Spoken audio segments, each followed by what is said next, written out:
Before you go to the next video and start on the assignment to build a snowman, I want you to be aware there's a very slight change in the add modifier interface, different than what you will see in the next video.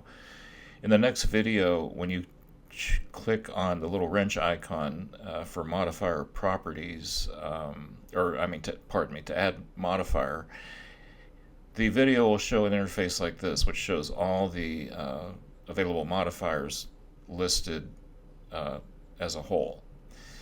In the newest version, you'll click on the modifier's little wrench, and then what you'll get is this clickable bar here. So if I click on it, this other search box with drop-down menus shows up, and for the modifier shown in the video, you would want to use mirror, so you would hover over generate and choose mirror, or you can click on the little search box there and type in whatever you're looking for. So if you type in mirror, it works. It really works, and that'll get you to the mirror modifier, which is used in the next video.